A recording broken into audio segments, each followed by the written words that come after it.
प्रभु का चरण सभी सत्संगी प्रेमी ध्यान से सुने। आज परमार्थी संग्राम सेवा मिट्टी की चलेगी। ये गेट पर मिट्टी आपको डाली, ये स्थान नीचा है, क्या पानी भर सकता है, इसलिए मिट्टी डाल कर उसको ऊंचा करना। बाकी जो ये ग्राउंड में ये मोरम का जो छाजन हुआ है उसको उठाकर एक किनारे रखा। ये मैदान सत्संग स्थल है, इसको बिल्कुल साफ करो। यही सेवा प्रमुख रहेगी।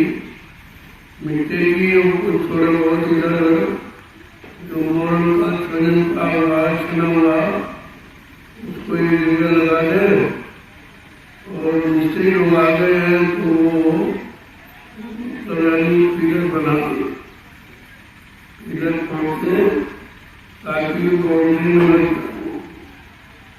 उसके लिए सरिया पड़ी है, बनी वाली डाल दो उसको और फिगर बना दो खंभे, ताकि वो लगाए जा सके। उसकी जरूरत है। अभी दयाल बाग में नीचे नाला बह रहा है, वहाँ से अपना है, वहीं से पिलर लगा दे। पिलर ये तैयार कर दो और वहाँ को डाल दिए। ज़्यादा मुश्किल हो रहे हो तो दयाल बाग में जो मकान बना हुआ उसके ऊपर भी एक खंड बना लो, वहाँ को लोग चले देखने, वही मंगा लिया को और वहाँ भी काम शुरू हो जाए। तो भी आप 10 दिन में पूरा कर दो। अभी ये लोग आए हुए हैं, इनको भी सेवा मिल जाए, तो इसलिए ये सब काम देख लो। जहाँ जैसी आवश्यकता समझो वहीं पर प्रेमियों को लगा दो, उनको सेवा मिल जाए और समय से काम हो जाए। इन दोनों काम आपको क्योंकि सेवा करते रहोगे, मन ठीक रहेगा। कलयुग का मन खराब है, वो सेवा से ही ठीक होगा। और आप कितनी पूजा पाठ कर डालो, इसका सुधार नहीं हो पाया और न किसी ने पूजा करके ठीक कर पाया, क्योंकि कलयुग में इसका विधान अलग है, वो सेवा के द्वारा ही ठीक होगा। इसलिए कोई न कोई परमार्थी सेवा आपको मिलनी चाहिए। ऐसे तो गृहस्थी परिवार में सभी सेवा करते बाल बच्चों की, देश की, समाज की, लेकिन उसमें कोई परमार्थी सेवा नहीं है, वो स्वार्थ से जुड़ी है, इसलिए उससे मन ठीक नहीं होगा। मन को ठीक करने के लिए आपको परमार्थी सेवा करनी पड़ेगी। जब परमार्थी सेवा में लग जाओगे, इधर उधर देखना झाँकना बंद कर दोगे, कौन क्या करता है, क्यों करता है, इधर ये सब तुम्हारे मन को खराब करने वाली चीजें। तुम अपने आप को देखो, अपना सुधार करो। अपने सुधरने के लिए तुमको अब अपने आप के अवगुणों को देखना होगा, अपने अवगुणों को निकालना होगा, तभी तुम्हारा मन ठीक होगा। अगर मन ठीक हो जाए तो सब ठीक हो जाएगा। संत महापुरुष ने जब कलयुग में पधारे तो उन्होंने मन को ही पकड़ा और उसको परमार्थी सेवा में लगाकर ठीक किया। बाकी इसका कोई रास्ता नहीं। तुम कितने भी यत्न कर डालो शरीर इंद्रियों के, लेकिन ये मन ठीक होने वाला नहीं है। ये तो मानेगा तो संत महापुरुषों के वचनों से और उनके परमार्थी सम्मान सेवाओं से जो लोगों के लिए होती है। आप तो अपना काम करते ही हो, लेकिन आपके द्वारा जो व्यवस्था बन जाएगी जिससे आगे आने वाले भविष्य में लाखों लोग लाभ उठाएंगे, वो है परमार्थी सेवा। जय गुरुदेव। जो जहाँ सेवा कर रहे हैं उसको जल्दी शुरू किया करो, फिर भूख हो जाएगी, फिर आपको दिक्कत हो। जो जहाँ सेवा कर रहा फौरन अपनी सेवा में लगो। आप भंडारे वाले नाश्ता उनको वहीं पहुँचा दीजिए। सेवा में सेवा करके जब पानी नाश्ता करोगे तो प्रसाद बन जाएगा, वो प्रसाद बन जाएगा। ऐसे तो लोग भोजन करते हैं, नाश्ता करते हैं, लेकिन वो प्रसाद नहीं बनता। प्रसाद तो सेवा के बाद जब आप खाओगे वो प्रसाद ही बन जाएगा। वही काम करता है, वही तुम्हारे तन को मन को दोनों को ठीक करता है। तन की बीमारियां और मन की बीमारी जो लोगों की है, इधर उधर भागने की, ताकने झाँकने की, ये सब खत्म हो जाएगी। इसलिए तुम अपने आप को देखते हो, दूसरों को देखने से तुम्हारा भला नहीं होगा, तुम्हारा कोई उससे लाभ नहीं और तुम्हारा मन खराब होता रहेगा देख के। इसलिए अपने आप को देखो, अपने आप को देखते रहो, अपने अवगुणों को निकालने की कोशिश करो। परमात्मा सन्मान सेवा में जब लगे रहोगे, मन को घूसन नहीं दोगे, पर ये इधर उधर नहीं भागेगा। और उसे तो भागता है, भजन में भी भागता है, सत्संग सुनने में भी भागता है, लेकिन सेवा में भागकर कहाँ जाएगा? सेवा एक ऐसा घेरा, ऐसा जाल है। संत महापुरुषों ने कलयुग के मन को ठीक करने के लिए ये घेरा तैयार किया है। जब परमात्मा सन्मान सेवा में लग जाओगे, तुम्हारा एक निशाना बन जाएगा, तो एक लक्ष्य अपना निर्धारित कर लोगे, बस वहीं से तुम्हारे बनने की शुरुआत हो जाएगी। चलो अपने में जल्दी करो, फिर भूख हो जाएगी। सेवा का काम शुरू किया करो जल्दी करने में, तो और सारी को सेवा होती है। जय गुरुदेव, जय गुरुदेव, जय गुरुदेव, जय गुरुदेव, जय गुरुदेव, जय गुरुदेव, जय गुरुदेव। नाम किसका?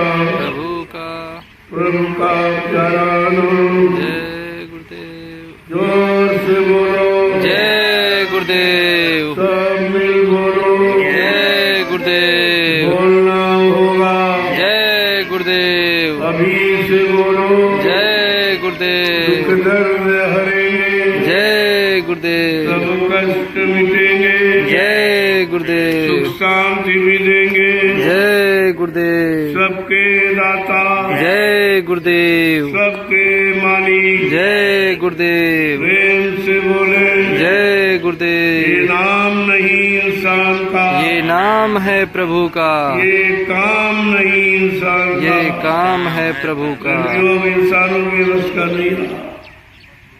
अब तो ये परमार्थी डगर पर चलकर ही कोई सच्चे अच्छे समाज का निर्माण हो सकता, अन्यथा कोई साधन किसी के पास नहीं है। कोई कितना भी जोर लगा ले, लेकिन ये परिवर्तन संत महापुरुषों के द्वारा जो कलयुग में होने जा रहा है, ये किसी इंसान की बस की बात नहीं है। धनवान, बलवान, बुद्धिमान, ये इनके बस की बात अब नहीं रही। देश के सुधार, समाज का सुधार, लोगों की आदतों का सुधार, लोगों के गंदे खान पान का सुधार, लोगों के भाव विचारों का सुधार, लोगों को अच्छे कर्मों में लगाना, ये सुधार केवल संत महापुरुषों के द्वारा ही होगा। इसलिए अब ये कलयुग में अब ये संत राज भारत में होगा। जब संत राज होगा तब लोगों को सच्ची सुख शांति मिलेगी, तब लोग सच्चे रास्ते पर चलेंगे, सबका मन सच्चाई की तरफ चलने लगेगा। ये परिवर्तन अजीबोगरीब है, जो तुम्हारे पिछले इतिहासों में भी नहीं है, इसका कहीं पर जिक्र नहीं है, क्योंकि संत महापुरुष वो कलयुग में पधारे हैं, इसके और किसी युग में नहीं आए थे, इसलिए ये काम किसी ने कराया नहीं। तभी लोगों को विश्वास नहीं होता है, क्योंकि तुम्हारे पास जो पिछले युगों के इतिहास या जानकारी है, वो उससे कलयुग में काम नहीं होगा। कलयुग का इतिहास बिल्कुल अलग थलग, एकदम मानव बुद्धियों से परे, ये सांसारिक इंद्रियों के क्षणिक ज्ञान से बिल्कुल परे है। इसलिए आप लोग अपनी परमार्थी सेवा में लगकर जो तुम ये माहौल वातावरण तैयार कर रहे हो, जिसको सारा हिंदुस्तान देख रहा है कि आज लोगों ने परिश्रम को भुला दिया, लेकिन जय गुरुदेव आध्यात्मिक ज्ञानाश्रम मिश्रिक सीतापुर उत्तर प्रदेश में ये परमार्थी संधान सेवा का अभियान जो चल रहा है ये बिल्कुल अनोखा है। इसलिए प्रेमियों इस सेवा का लाभ उठाएंगे। समय निकल जाएगा, आपको पछताना पड़ेगा। आगे बहुत भीड़ होने वाली है, बहुत अच्छे सच्चे लोग आ रहे हैं, तो इसलिए उनके लिए ये रास्ता साफ कर दो। उनके लिए ये आध्यात्मिक सड़क बिल्कुल आप साफ सुथरी करके रखो, ताकि वो लोग काम में आके लग जाएं और आपका परिश्रम सफल हो जाए। जय गुरुदेव। जय गुरुदेव। परिवर्तन गरीबों से और झोपड़ियों से होगा। ये महलों से फ्लैटों से परिवर्तन नहीं होगा, गरीबों से और झोपड़ियों से परिवर्तन होगा। यही तो लोगों की समझ में नहीं आ रहा। सब लोग बड़े बनकर, सब लोग पदाधिकारी बनकर, धनवान बलवान बुद्धिमान बनकर तो आप रह गए हो, लेकिन ये परिवर्तन इसके द्वारा नहीं होगा। परिवर्तन गरीबों से, गरीबों का मतलब जो गरीबों को समझता है, गरीबी को समझता है, गरीबों के दुख को जानता है, उनके दुख को दूर करने के लिए तत्पर रहेगा, वो गरीब है, उसको गरीब माना जाता है। इसीलिए एक अपना नाम उन्होंने गरीब निवाज भी रखा। अगर तुम गरीब बन जाओ तो मैं गरीब निवाज बनकर तुम्हारी मदद कर दूंगा। अगर तुम दीन बन जाओ, मैं दीन दयाल बनकर तुम्हारा सुधार कर दूंगा, तुम्हारा काम कर दूंगा। लेकिन गरीब और दीन कोई बनने को तैयार नहीं हो रहा। इनको मालूम ही नहीं है गरीब शब्द का अर्थ क्या और दीन का अर्थ क्या है। अगर ये दोनों अर्थ समझ में आ जाए तो फिर काम बनने में देर नहीं है।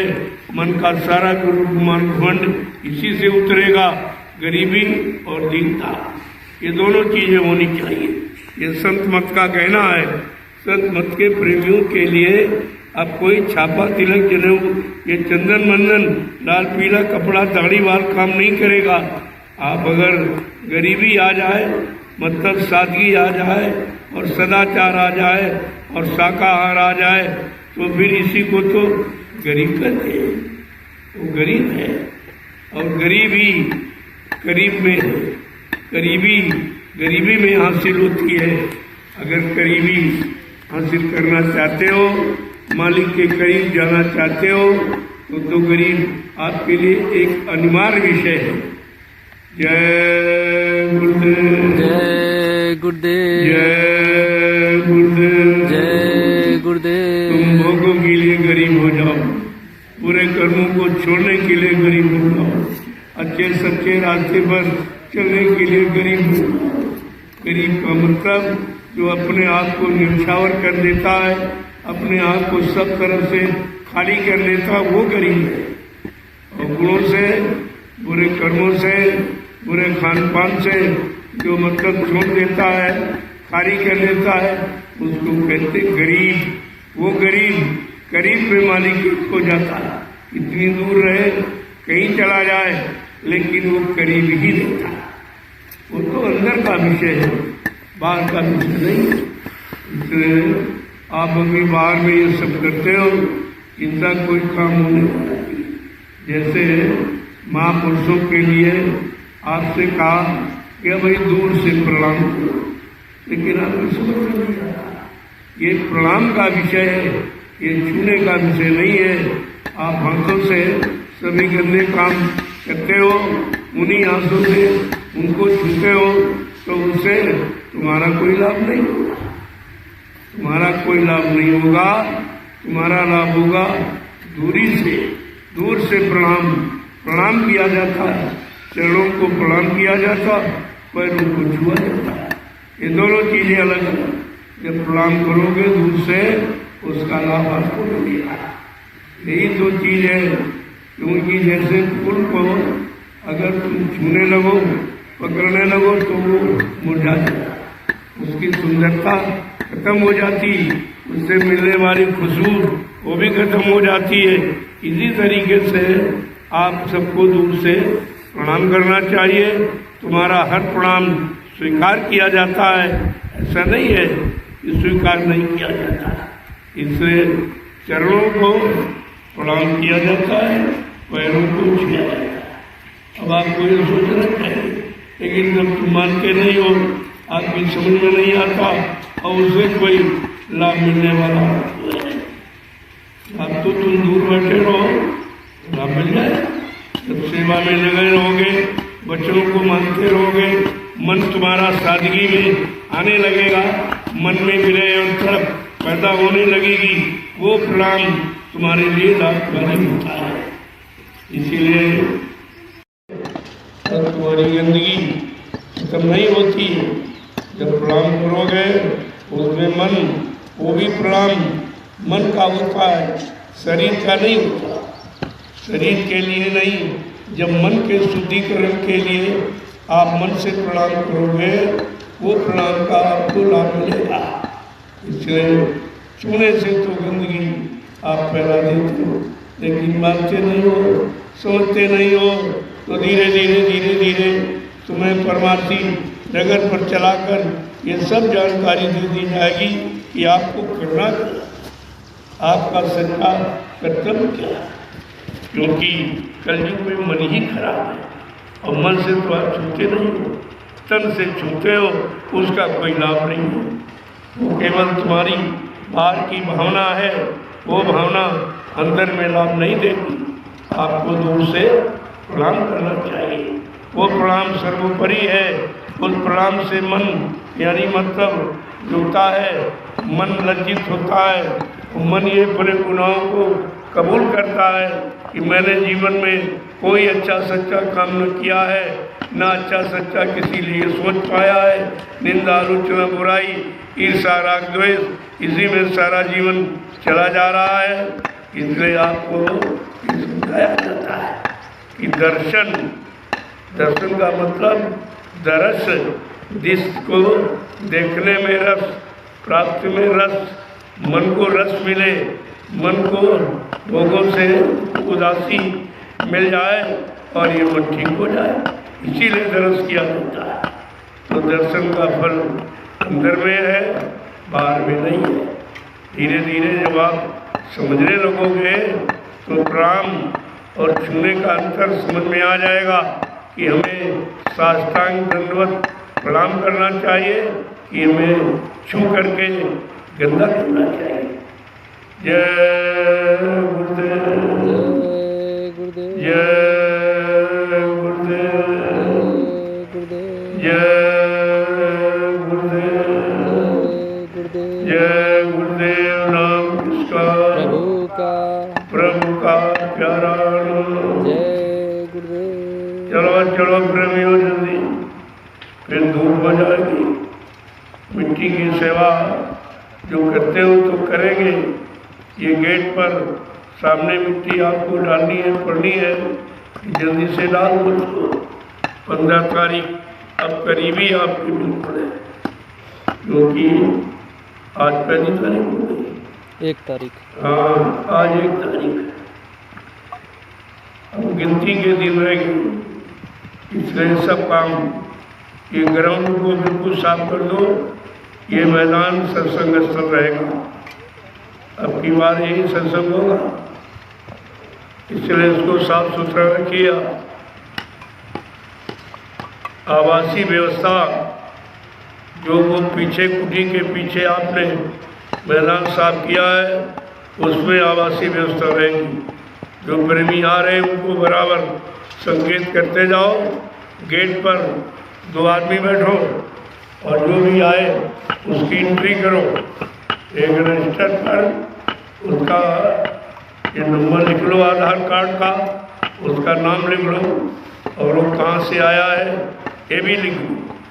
ये सब नोट करिए आप और उनको इशारा कर दो कि आपके आवास का ये व्यवस्था की गई है, यही अब आपका आवास रहेगा।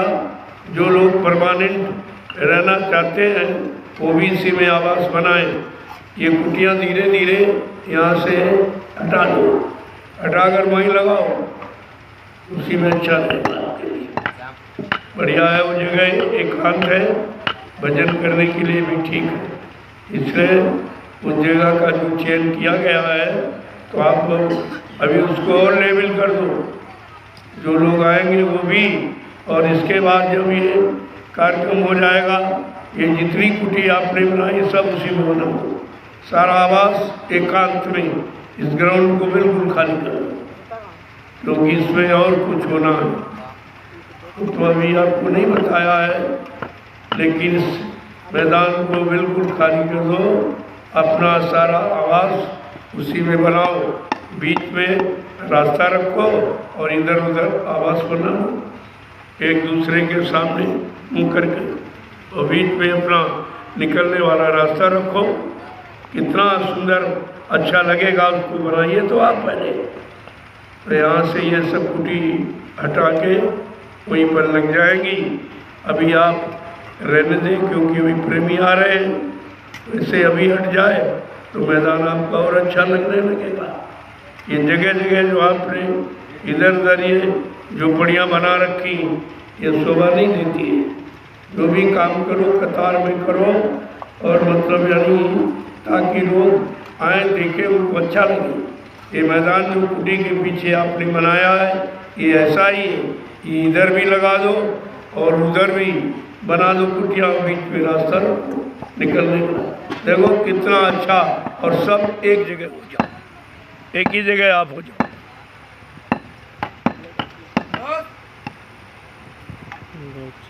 देखो ये सब इसका आपके लिए अच्छा रहेगा।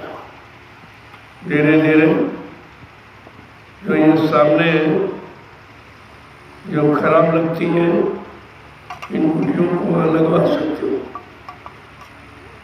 अभी से अपना वो जगह मुकर्रर करो, वो बढ़िया जगह है। देखो वहाँ बैठ के भजन करोगे, आपको पता चल जाएगा। इसलिए एक ही जगह सब लोग बने तो अच्छा लगेगा। आवासीय व्यवस्था मतलब वहाँ ये बोर्ड लगा दिया जाएगा कि आवासीय व्यवस्था इधर है, ये ग्राउंड आपका पूरा खाली हो जाएगा। मैं भंडारे के लिए भी 3 सेट डालने का सोच रहा हूँ, क्योंकि ये जेठ बैसाख में गर्मियों में आग लगने की संभावना ज़्यादा रहती है। तो भंडारा इस तरफ जो है, जैसा ये 3 सेट बना है, इसी के बगल में एक लंबा सा बना दिया जाएगा, उसमें आधे में आपका भंडारा हो जाएगा। तो भट्टियाँ, तो उसके लिए तो ये रहेगा फूस फास का। बाकी 3 सेट में आपका अच्छा है, उसमें पानी की बचत, आग की बचत, और एक जगह सब लोग हो जाओगे, कोई दिक्कत परेशानी नहीं हो जाएगी। ये झोपड़ियों में बहुत खर्च होता है, हर साल 500 कोस ये आप जोड़ लो तो उससे एक कम में तैयार हो जाएगा और हमेशा के लिए हो जाएगा। इसलिए और जो भी व्यवस्था की जाए वो स्थायी की जाए, और धीरे धीरे ये सब काम खत्म हो जाएगा। अच्छा रहेगा आपको। जय गुरुदेव, जय गुरुदेव, जय गुरुदेव, जय गुरुदेव। जो भी झोपड़ी बनाएगा वो पीछे कुटी के पीछे जो मैदान साफ किया है उसमें झोपड़ियाँ बना लीजिए, उससे मेरा ये मैदान में अच्छा नहीं लगता है। जो लोग हमारे अधिकारी बड़े बड़े अधिकारी आ रहे हैं और आगे और आएंगे, तो थोड़ा सा आपको सिस्टमेटिक ढंग से बना के रखना है। झोपड़ी कोई ख़राब नहीं है, लेकिन एक लाइन में एक तरीके की जब वो तो वो अच्छा लगे। आपका रोनी देखो एक तरीके से बनाएगा, इसी तरह आपको झोपड़ियाँ भी बनानी तो साफ एक तरह की बनाए। अब कोई लंबी है, कोई गोल है, कोई ये अच्छा नहीं है। कोई पन्नी डाले वो केवल वही डाल दिया, ये अच्छा नहीं लगता। धीरे धीरे इस मैदान को खाली कर दो, और इसीलिए पीछे तैयार कराया गया कि दोनों तरफ से आपके रहने की व्यवस्था और बीच में खाली रहेगा। गर्मियों में आप उसमें बाहर आराम कर सकते हो, और बरसात में ऊपर से अपना अंदर चले जाओ। ये चीज़ सब चीज़ें चलो प्रेमियों, चलो जल्दी से परमार्थी सम्मान सेवा में लग जाओ, भीड़ हो जाएगी, फिर आपको मौका नहीं मिलेगा। पीछे से बहुत लोग आ रहे हैं, यही धूप निकलने से पहले अपना काम बना लो। यही तो होशियारी आपकी, रोज बनाने की। वो थोड़ी आपको कहा सब लोग निकलो, कोई चुनाव मीडिया में नहीं रहेगा, अपनी अपनी सेवाओं में लगो, जो सेवा जिसको दी गई। राजमिस्त्री अपने काम में लग जाए, और मतलब यानी ईंट लगाने वाले जो कुटी में अपना काम कर रहे हैं वो अपने काम में लग जाए, ताकि ये काम जल्दी से जल्दी हो जाए, पूरा हो जाएगा। अच्छा, पीछे से बड़े बड़े अधिकारी कर्मचारी आएंगे, क्योंकि ये काम हिंदुस्तान में कहीं हो नहीं रहा। वो बेचारे हमारे शर्मिंदगी के हमारा छाप नहीं पा रहे, निकाल नहीं पा रहे, लेकिन हम इसके शौकीन भी नहीं। हमको ये अपनी कोई मसूरी नहीं करनी है, हमको जनहित कार्य करना है। उसके लिए मसूरी और मान सम्मान की क्या इच्छा, तो हो रहा है, और कितना हो गया है, और कितना जल्दी आपने कर दिया है। तुम्हारा परिश्रम कोई छिपा नहीं सकता, वो तो सरेआम चौड़े मैदान में है। अब वो बेचारे लज्जित हैं कि कहीं काम नहीं हो रहा, केवल अगर ज्ञानाश्रम का छाप देंगे तो मतलब हमारा फीका पड़ जाएगा। उन्हें ये नहीं मालूम कि सारा हिंदुस्तान को एक सीख मिल जाए कि नहीं नहीं, शारीरिक श्रम ही सबसे महत्वपूर्ण है। आज शारीरिक श्रम और ईमानदारी दो चीज़ें चली गई हैं, इसलिए समाज खराब हो गया है। समाज के जितने काम सब मतलब यानी गंदे हो गए, सब में गंदगी प्रवेश कर गई। किसी को परमार्थी ज्ञान नहीं है, वो तो केवल स्वार्थ में जुटा पड़ा हुआ है। यहाँ दलाली, वहाँ दलाली, यहाँ कमीशन, वहाँ कमीशन, इसमें और उसमें सब ये मतलब यानी गंदगी लोगों में छा गई। इससे समाज देश का काम खराब हो गया। आज देखिए कितनी खराबी, क्योंकि सब लेने वाले करने वाला कोई नहीं, और उन बेचारों को नहीं मालूम जो ये ले रहे ये कर जा।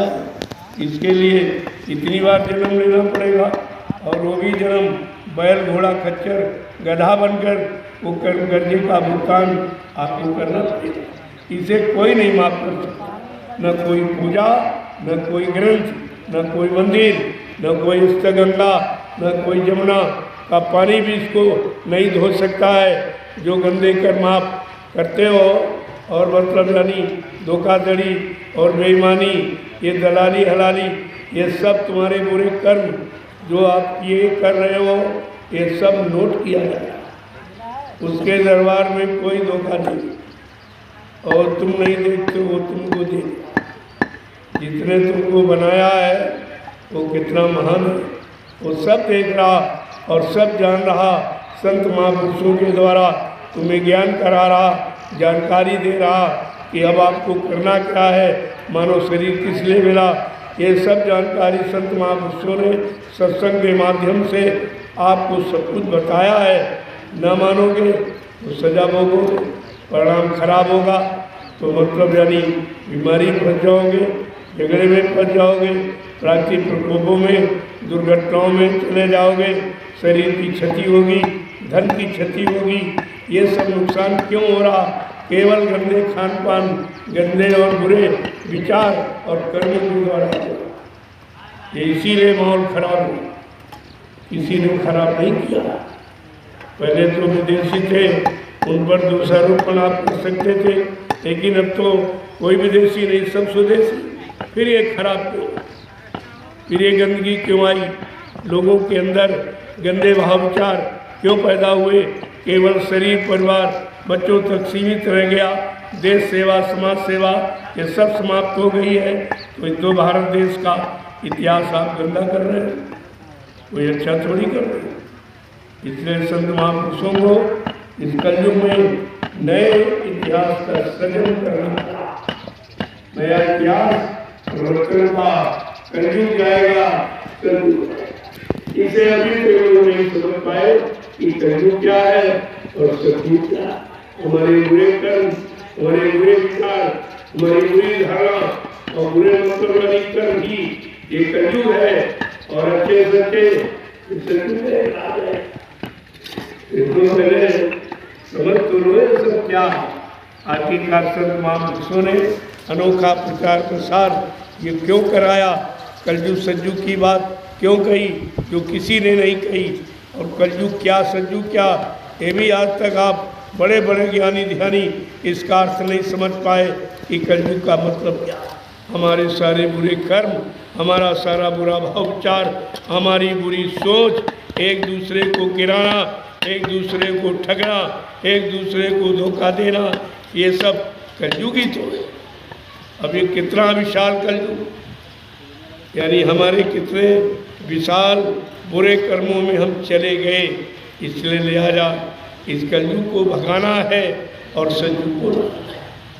ये छोटे और छोटा मोटा काम नहीं, ये इंसानों बस का नहीं है, क्योंकि इंसान तो कलयुग में फंस रहा, कलयुग को प्राथमिकता दे रहा, कलयुग के की सलाह मान रहा और कलयुग के बनाए गंदे विधान को स्वीकार कर रहा, गंदे खान पान को कर रहा, गंदे कर्मों को कर रहा। इसलिए कलयुग को बढ़ाया जा रहा है। और महापुरुष ने कहा मैं कलयुग को हटाऊंगा, कलयुग को भगाऊंगा, कलयुग को मार दूंगा, कलयुग को मतलब यानी यहाँ पर अब रहने नहीं दूंगा। अब भारत में संत राज होगा, संत राज हुई है भारत में। अब बचाए बचिए ना, बाबा जय गुरुदेव की वाणी तब दिखाई पड़ी है, ये सबको देखने को मिलेगा। इसलिए आप अपनी परमार्थी सेवा का जो अनोखा तरीका, अनोखा निशाना, अनोखा लाभ आपको मिल रहा है, आप बराबर उसी तरफ लगे रहिए। इधर उधर झांकने ताकने की कोशिश मत करो। कोई क्या करता है उसके कर्म अलग, तुम्हारे कर्म अलग, उसकी सोच अलग, तुम्हारी सोच अलग, उसकी विचारधारा अलग, तुम्हारी विचारधारा अलग, फिर तुम्हारा आपस में समन्वय सामंजस्य कैसे होगा, इस बात को समझना चाहिए। लेकिन लोगों की दृष्टि अभी इधर नहीं, लोगों के कान अभी इधर नहीं, लोगों की बुद्धि अभी इधर नहीं है, लोगों का सोचना समझना अभी परमार्थ की तरफ नहीं है। क्योंकि परमार्थी शब्द केवल संत महापुरुषों के परमार्थी वचनों को सुनने से आपको जानकारी मिलेगी, और ये जानकारी कहीं नहीं, न 4 वेद, न 6 7, न 18 पुराणों के, न मंत्रगरी, जो ये आपको गीता है, बाइबल है, पुराण है, इनमें भी परमार्थी शब्द का मुख्य व्याख्या नहीं की गई। क्योंकि परमार्थ का रास्ता केवल कलयुग में तो कोई भी वेद लिखा नहीं गया, कोई इतिहास भी बनाया नहीं गया, क्योंकि अभी काम नहीं हुआ, बगैर काम का इतिहास थोड़ी होता। इसलिए बाबा जी ने क्या कहा, जब परमार्थी सेवाओं में लग जाओगे और ये धीरे धीरे कलयुग का इतिहास बनाया और वो किसी अभी बुद्धि में नहीं है, कोई नहीं समझ रहा है सब क्यों किया जा रहा, ये भूमि का चयन क्यों किया जा रहा, जगह जगह आश्रमों का निर्माण क्यों किया जा रहा, क्योंकि हमारी दूरदर्शी व्यवस्था यही कह रही है कि जब देश में महात्मा आएंगे, महात्मा का मतलब दाढ़ी बाल लाल पीला कपड़ा नहीं है, वो परिवार में रहेंगे, बाल बच्चों के बीच रहेंगे, खेती दुकान कर बिजनेस व्यापार और सच्चाई ईमानदारी के साथ करेंगे, और सुबह शाम 1-1 घंटा मनुष्य मंदिर में आत्मा के घाट पर बैठकर आत्मा से परमात्मा का सच्चा शुद्ध भजन करेंगे। वो महात्मा, उसकी आत्मा महान हो जाएगी। और यही महात्मा समाज की सेवा, परिवार की सेवा, देश की सेवा, धर्म की सेवा, ये सब करेंगे। ये इसीलिए बाबा जी ने दूरदर्शिता की स्थापना किया और कहा जब तक दूरदर्शिता हिंदुस्तान में लोगों के अंदर नहीं आएगी तब तक कोई परेशानी दूर नहीं होगी, और तुम मुसीबत परेशानियों से तुम्हें कोई दूर नहीं कर पाएगा। दूरदर्शी व्यवस्था का मतलब जो दूर तक देखता हो, दूर तक सोचता हो, दूर तक समझता हो, सबके कष्ट मुसीबत को दूर करना जानता हो, जिसके पास भूमिका और व्यवस्था है उसको कहते हैं दूरदर्शी। वो दूरदर्शी कोई राजनीतिक शब्द नहीं है, वो तो प्योर आध्यात्मिक है और परमार्थी है। लेकिन जब परमार्थी भाव तुम्हारे अंदर होंगे तब तुम परमार्थी इस दूरदर्शी व्यवस्था को समझ सकते। जय गुरुदेव, जय गुरुदेव, जय गुरुदेव, जय गुरुदेव, जय गुरुदेव। नाम किसका? प्रभु का। जय गुरुदेव। नाम किसका? प्रभु का। प्रभु का प्यारा।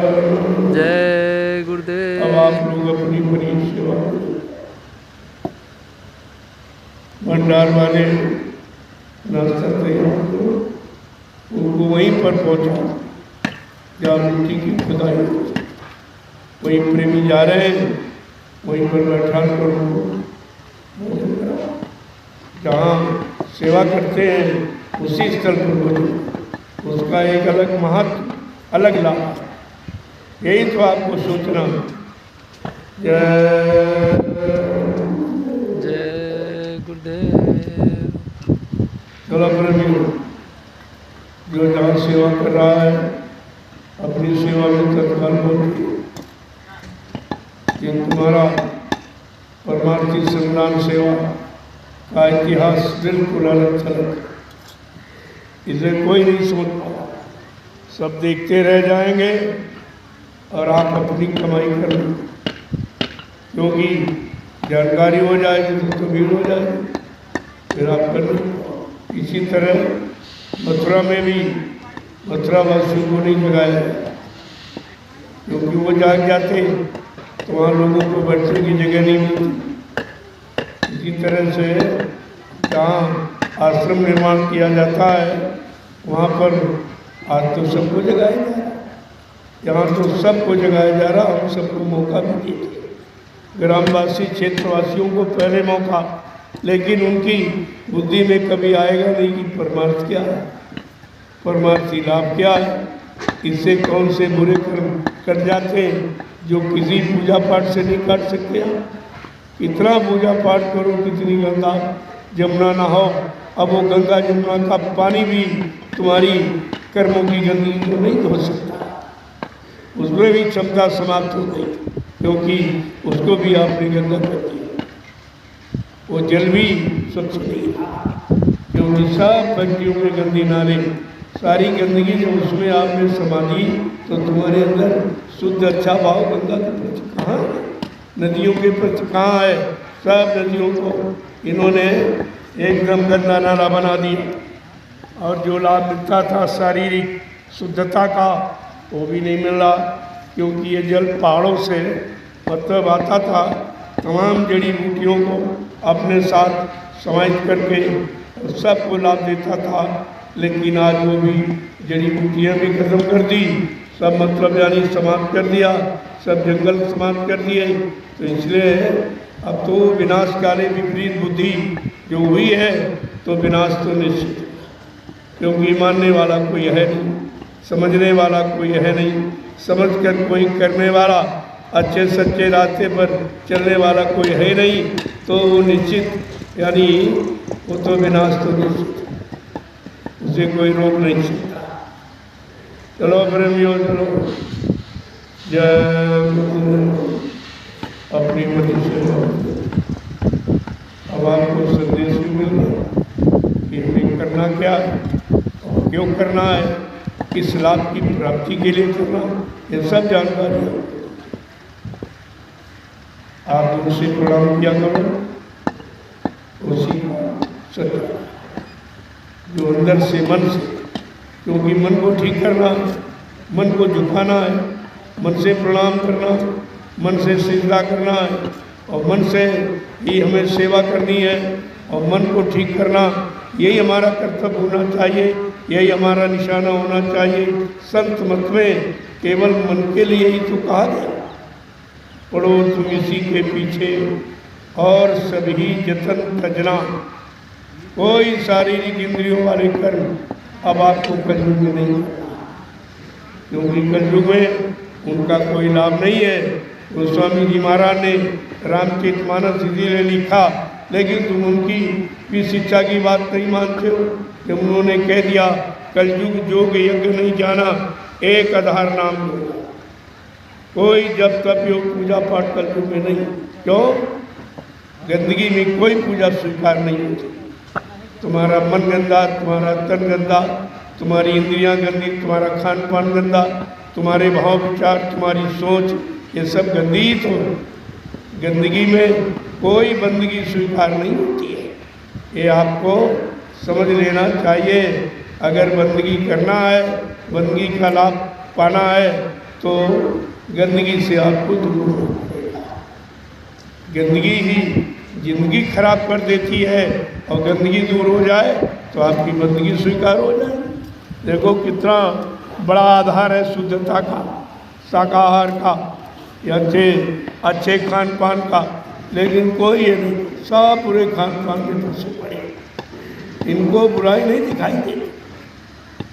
अरे भाई, तुम्हारा भोजन प्रकृति ने बिल्कुल अलग थलग बना दिया। सारे जीवों से अलग भोजन मनुष्य का, क्योंकि मनुष्य भगवान को बहुत प्यारा है। इसलिए उन्होंने मनुष्य के लिए कितना अच्छा सच्चा भोजन, यानी मतलब कुदरती आपके लिए तैयार किया।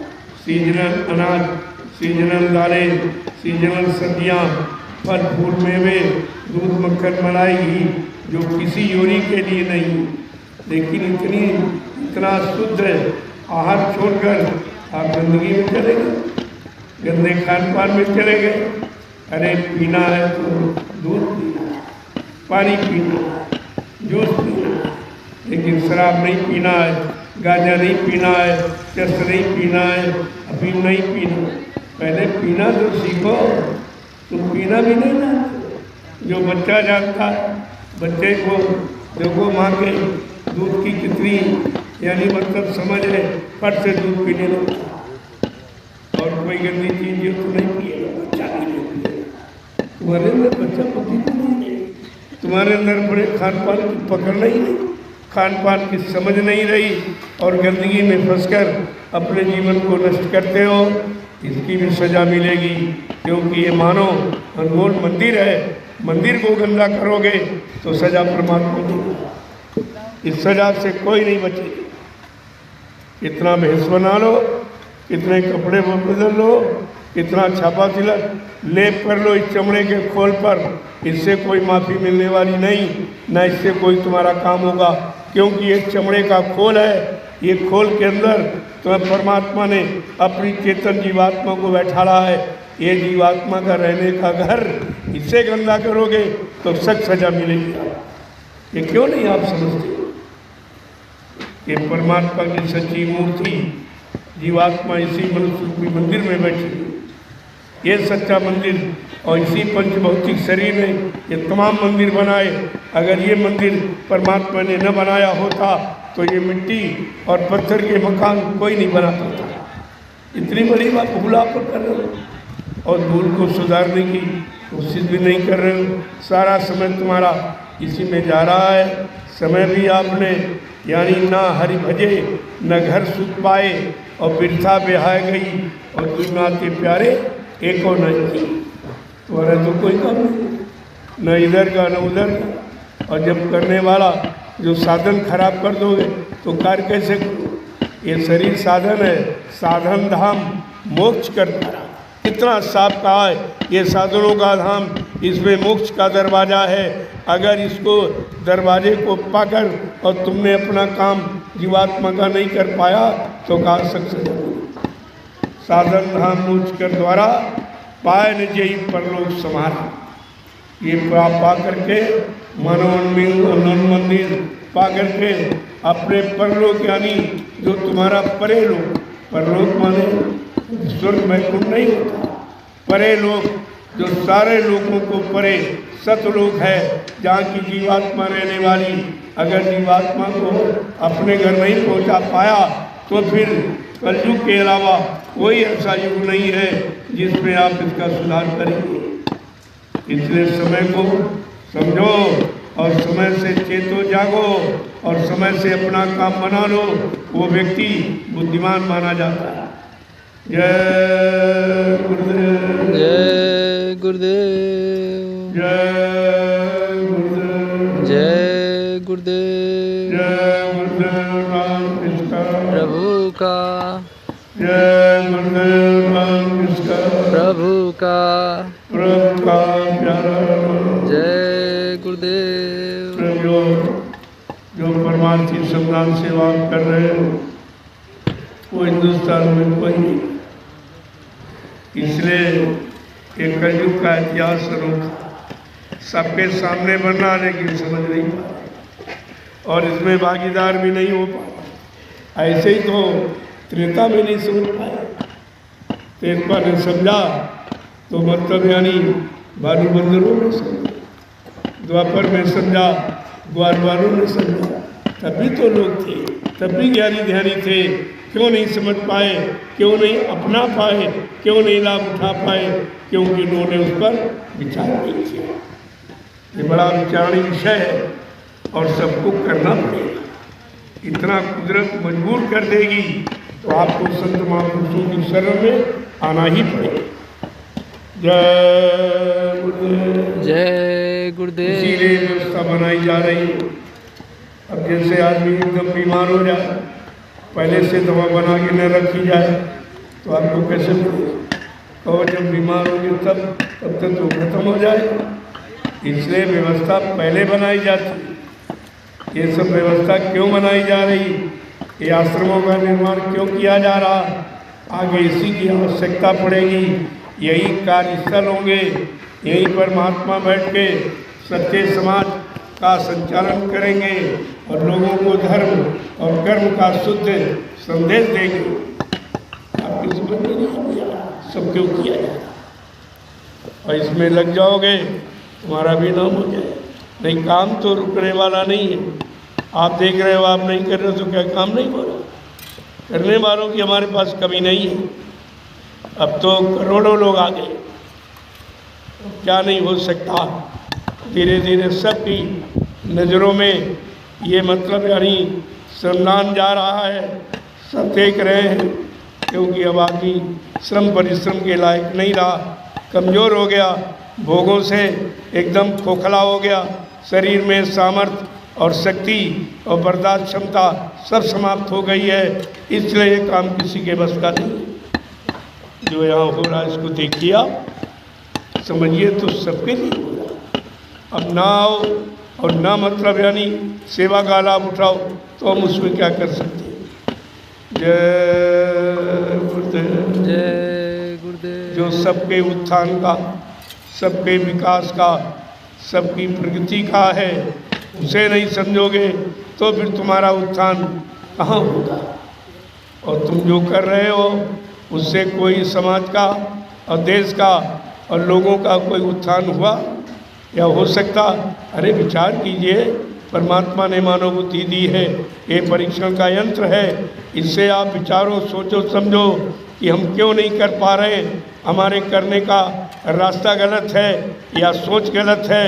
तो आप महापुरुषों से पूछ लो, वो भी देश में रहते हैं, संत महात्मा भी देश का अन्न खाते हैं, उनका भी उत्तरदायित्व है।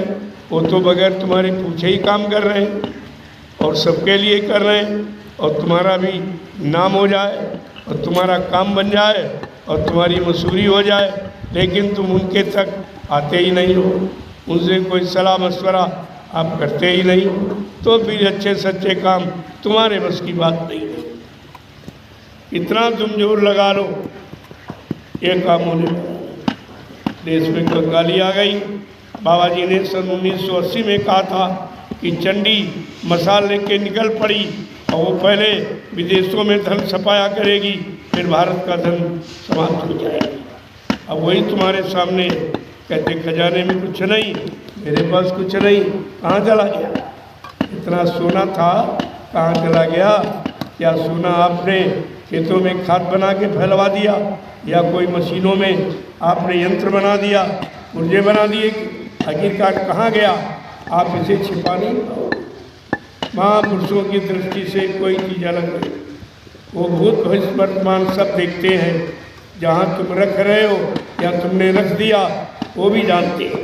समय पर वो सब आपको बताएंगे किसने कितना यानी जमा किया, किसने कितनी चोरी की है और देश की जनता को कितना गुमराह किया है। मतलब यानी उस समय से ये राज आपके सामने सब खुल के आएगा, तब आपको पछताना होगा। वो क्या नहीं जानते, वो त्रिकालदर्शी भूत भविष्य वर्तमान वो सब देखते, ये सब देख रहे हैं।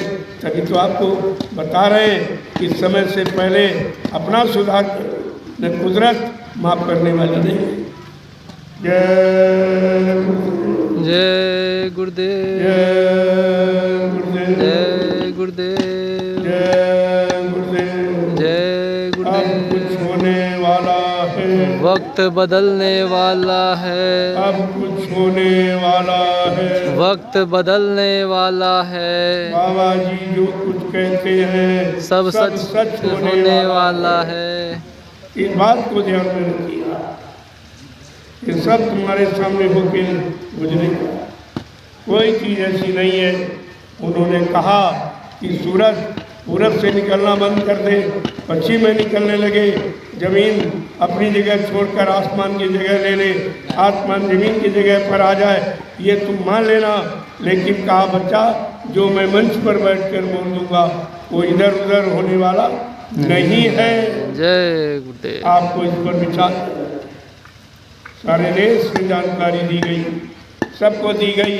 बाबा जी ने हिंदुस्तान का कोई प्रांत, कोई जिला, तहसील, ब्लॉक, शहर, कस्बा, गली, गांव कूचा छोड़ा नहीं, जहाँ पर समय की जानकारी, परिवर्तन की जानकारी न दी हो। सबको 18-18 वर्ष दूरदर्शी व्यवस्था का प्रचार कराया गया, लेकिन जिन्होंने प्रचार किया वो ही भूल गए बेचारे। जिनको पदाधिकारी बनाया वो भी भूल गए, उनके भी समझ में कुछ नहीं आ रहा कि मतलब यानी ये सब क्यों कराया गया। उनको जगह जगह खड़ा करके जनता के बीच में उनको परिचय दिलाया गया चुनावी प्रणाली में, लेकिन ये नहीं कहा गया किसी से वोट मांगो, क्योंकि ये काम, ये वोट नोट चंदा महंगाई गरीबी इससे होने वाला कुछ है, तो व्यवस्था ही अलग है। परिवर्तन उन्होंने जानकारी के लिए दूरदर्शी बनाई, जानकारी के लिए भूमि ज्योतक खेतिहर काश्तकार संगठन बनाया, क्योंकि 90% काश्तकार हिंदुस्तान में है जो भूमि ज्योत के काम करते हैं। भूमि ज्योतक जो भूमि से अपना यानी रोजी रोटी अपनी मानी मतलब बनाते हैं, वो भूमि ज्योतक में बहुत किया। जितने वाहन हैं ये भी भूमि ज्योतक ही, क्यों? ये प्रति किलोमीटर अपनी किराया भाड़ा, ये भूमि ज्योतक जमीन को नाप कर और जमीन को नाप कर जमीन के द्वारा ही ये प्रति किलोमीटर किराया भाड़ा लेते, ये भी भूमि ज्योतक। जो खेती का यानी सब्जी का और अनाज का और फलों का और दवाओं का कोई किसी तरह का धरती पर व्यापार करते सब भूमि ज्योतक ही है। अभी भूमि ज्योतक का अर्थ लोगों ने समझ नहीं पाया कितना विस्तृत है। ये संत महापुरुषों की योजना जो मानव बुद्धि के परे है, आप इतनी जल्दी इसे नहीं समझ सकते हो, ये इतना आसान नहीं है। ये कितनी बड़ी शोध है, कितनी बड़ी सोच है, कितनी बड़ी व्यवस्था है, कितनी बड़ी भूमिका है, सबको लाभ देने वाली, लेकिन आपकी समझ में कुछ नहीं आया। अब ये परिवर्तन ऐन कगार पर, जब बुरा व्यक्ति बुराई करते हुए जाए, पाप करते हुए जाए, हिंसा करके हुए जाए, झूठ बोलकर धोखाधड़ी बेईमानी दलाली हलाली करके जब उब जाए तो समझ लो परिवर्तन ऐन कगार पर। अरे भाई बदलाव तो यही कर रहा है, जो सच्चाई ईमानदारी चली गई उसको लाना, उसे लाना, और ये शराबी कबाबियों स्वार्थियों का राज हटाना, यही आपका संकल्प होना चाहिए। जय गुरुदेव, जय गुरुदेव, जय गुरुदेव, जय गुरुदेव। संत महापुरुष भी भारत के नागरिक, हर नागरिक का अपने देश के प्रति कुछ फर्ज होता है, कुछ कर्तव्य होता है, कुछ उत्तरदायित्व होता है। ये लोगों को समझना चाहिए।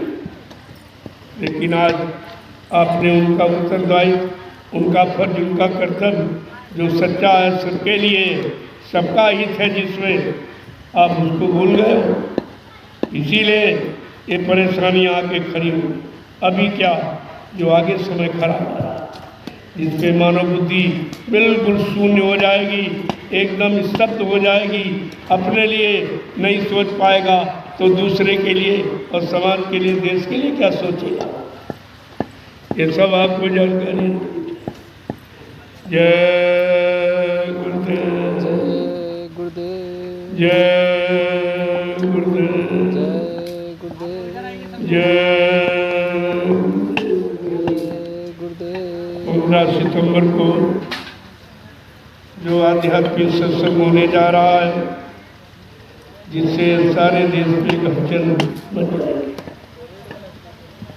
ये तारीख क्यों रखी गई, मेरा तो उससे कोई मतलब नहीं है।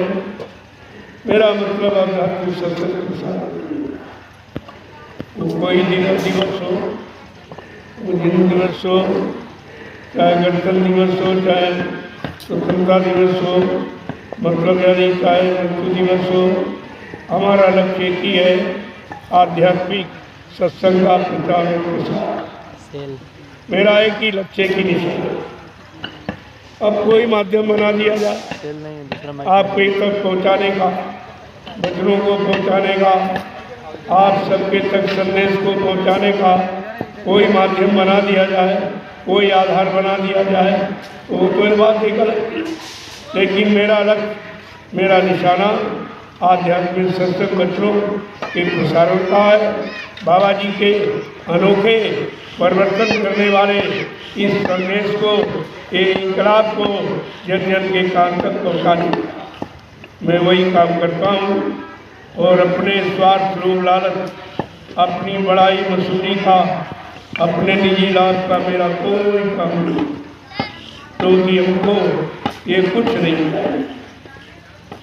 हमको चाहिए समाज, देश का कल्याण, जीवात्माओं का उद्धार और मालिक की दया।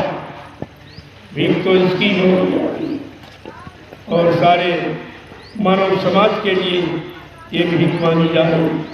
परमात्मा सबको सद्बुद्धि, सद्ज्ञान दे। देवी देवता जिनको मानते हो उनसे प्रार्थना करो कि हमको सच्ची सद्बुद्धि, सद्ज्ञान दो। मैं आपकी बहुत आराधना प्रार्थना करता हूँ, आपके लिए बहुत पैसा खर्च करता हूँ, आपके लिए मंदिर बनाया, गुरुद्वारा बनाया, इसलिए हमारी मदद करो कि हमारे मन को सद्बुद्धि से। अगर दे दे तो मान लो देवता है, और नहीं देता, और नहीं सुनता है तो देवता किस बात। देवता का मतलब देने वाला, देवता जो सब कुछ दे और सब कुछ आपको भेंट करे, उसको और आपसे बदले में कुछ न ले, उसको कहते देवता।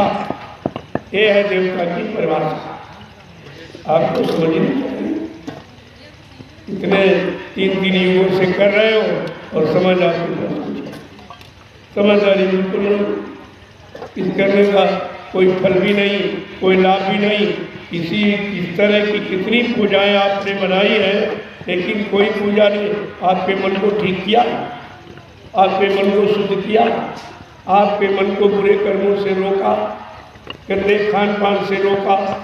इस पर भी तो आपको विचार करना चाहिए। जब पूजा ने तुम्हारा निजी सुधार नहीं किया तो वो पूजा देश और समाज का सुधार करेगी। ये जल पूजा प्रेमियों, चेतन पूजा करो, चेतन काम करेगा, जल काम नहीं, मुद्दा कभी काम नहीं करेगा। ये छोटी छोटी बातें आप भूल गए हो और उन्हीं से कितना बड़ा नुकसान हो गया, कितने बड़े समाज का यानी नुकसान हुआ। समाज को गई गलत रास्ता मिला, समाज का समय खराब किया गया, उसको सही सच्चे असली रास्ते, चेतन रास्ते की जानकारी नहीं दी गई। और कितना बारी आपने नुकसान अपना किया और कितने अरब कि देश की आबादी एक करोड़ों में नहीं अरबों में, बाबा जी ने 80 में कहा था 2 अरब की आबादी, और आपका करोड़ों में है। जब को तुमको आबादी नहीं मालूम, देश में हमारे कितने लोग रहते हैं, तो तुम उनकी व्यवस्था क्या करोगे? तुम्हारे घर कोई आ जाए और जानकारी न दे तो क्या तुम सबको भोजन करा पाओगे? सबको सामान दे पाओगे? छोटी छोटी बातें आपकी समझ में नहीं आएंगी, इसको देना चाहिए। जय गुरुदेव, जय जय गुरुदेव, गुरुदेव, जय गुरुदेव, जय गुरुदेव। नाम किसका? प्रभु का।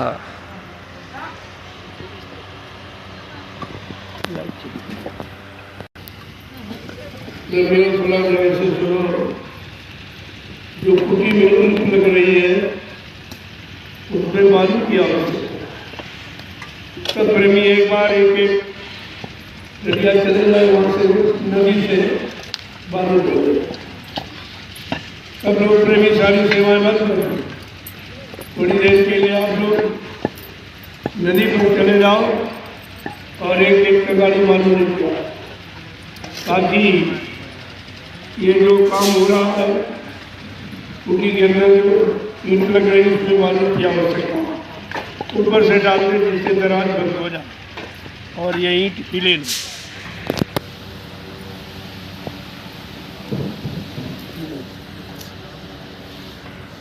प्रेमियों ध्यान देना, सब लोग सेवाएं बंद कर लो और एक एक डलिया बालू नदी से वहाँ आ निकली पड़ी है, केवल आपको लाना, एक एक डलिया ले आओ, हो जाएगा।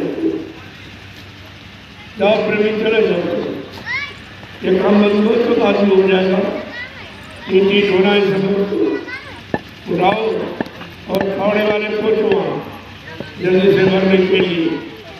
फावड़े वाले सब लोग जो मिट्टी खोद रहे हैं वहाँ से आ जाए और थोड़ी देर के लिए आप नदी में चले जाएं, वहाँ बालू निकली पड़ी है, एक एक कगारी सब लोग भर के ले आए और उसी में इतना काम हो जाएगा। ये ईंट लाना बंद कर दीजिए, बात नहीं, एक ही तो लाना आपको। सब लोग जाएंगे एक एक कगारी भर के ले। जो मिट्टी खोद रहे हैं वो प्रेमी वहाँ से आ जाए और फावड़ा लेके नदी किनारे चले जाए, वहाँ बालू निकली पड़ी है, केवल भरना है और जल्दी से भर दो और प्रेमी एक एक गाड़ी ले आए तो ये काम हो जाए। ये भी सेवा आप करो, सबको सेवा मिल रही है। देखो कितना बड़ा आपका सौभाग्य है कि आपको समय से सेवाएं मिल रही हैं, फिर आगे तो नहीं मिल पाएंगी। सब प्रेमी एक एक डलिया, ज़्यादा नहीं लाना, एक ही डलिया भर के ले आओ। सब लोग जाएंगे, ईंट लाना बंद कर दीजिए, मिट्टी भी लाना भी बंद करो। थोड़ी देर के लिए एक डलिया नदी से लेके आ जाओ, वहाँ निकली पड़ी है। फावड़े वाले प्रेमी तत्काल पहुँचे, जो बालू निकली पड़ी नदी किनारे उसको भर के गाड़ियों में और प्रेमियों के हिस्से में रख करके यहाँ पहुँचा दो, ताकि ये काम जल्दी से सुचारू हो। जय गुरुदेव, जय गुरुदेव, जय गुरुदेव। जय गुरुदेव। अब ये ईंट लाने वाला काम अभी रोक दो थोड़ी देर के लिए, लाना आप थोड़ा समय लगेगा। रुकवा दे, एक डलिया आपको लानी है भर के। ईंट लाना रुकवा दीजिए, मालिक बोल रहा है। जो ईंट का काम कर रहे हो प्रेमी बंद कर दीजिए गाड़ी से बालू लेके आए और एक गाड़ी उठाओ और नदी से बालू ले आओ। फिर ये काम करना भी थोड़ी देर में, ये तो सेवा बाद में भी हो जाएगी। बालू आ जाए, जो ईंट लग गई उसमें डाल दे तो उसकी दराज भर जाए, ताकि ईंट का हिलना बंद हो जाए। हिलना बंद हो जाएगा, मजबूती आ जाएगी। चलो प्रेमियों, चलो एक एक डलिया बालू लेके आओ। चलो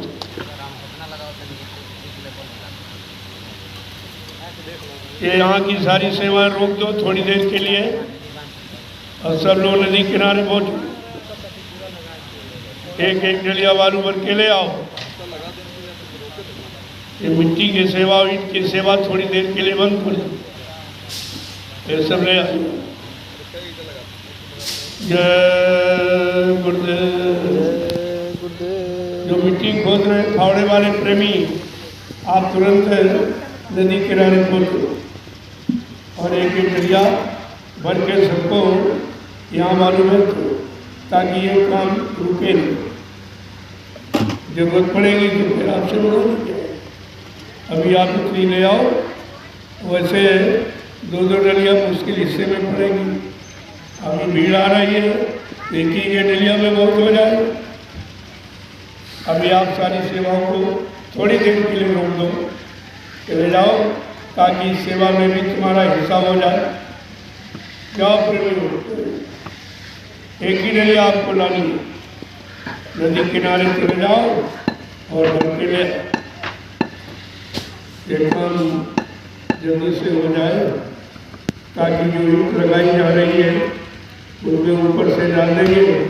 जो दराज खाली बन जाएगी, ईंट का हिला बंद हो जाएगा, मजबूती आ जाए। जाओ प्रेमी, चलो वहीं करो।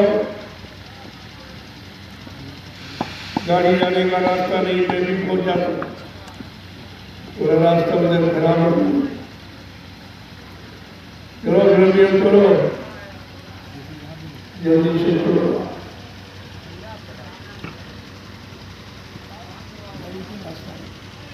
निकालो, मैं भी चलूँगा। गाड़ी निकालिए, मैं भी प्रेमियों का वही कर सकता हूँ। आपके दर्शन का लाभ नहीं है, हम आपका दर्शन करें, ताकि ये भी शंका आपको दिमाग से हट जाए।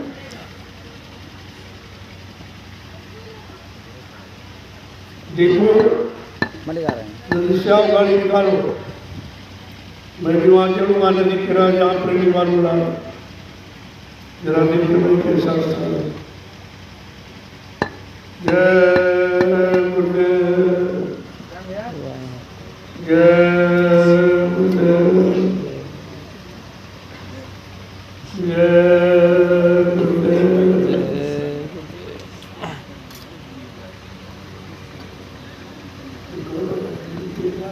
हाँ हाँ वही। देखो ईंट वाले प्रेमी आए हुए, इनको बैठा लो, कुर्सी ले, इनको जलपान कराओ। आ जाओ आप लोग अंदर, आ जाओ।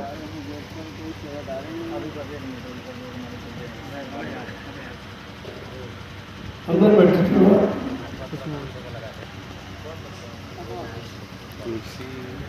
कुर्सी है, पंखा लगा दीजिए। अब थोड़ा किनारे हो जाए।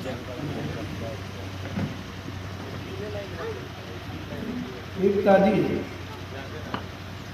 ईंट तो ताज़ा मालिक बन ही रहा है, लेकिन दिक्कत क्या आ रही है ये हमको थोड़ा, अगर कैसे टूट जा रहा है हमको थोड़ा लगा के, कौन लगा रहा है ये बताओ हमको। कैसे टूट रहा तो हम भी जाने मान लो।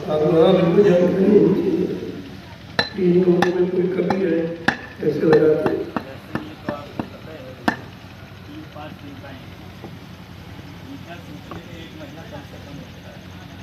हमने जब आपको ईटा दी थी तभी हमने बताया कि कम से कम ऐसा दूसरी के दूसरी तो जरा सा मिट्टी आप हटा दीजिए।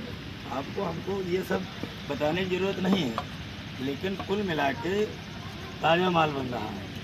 जब तक ये महीने भर सूखेगा नहीं, पूरा वो नहीं रहेगा, तब तक कैसे। और या तो इसको ऐसे मिट्टी बराबर करके फड़ बना के कम हो रहा है, और 19-20 तो रहेगा ये।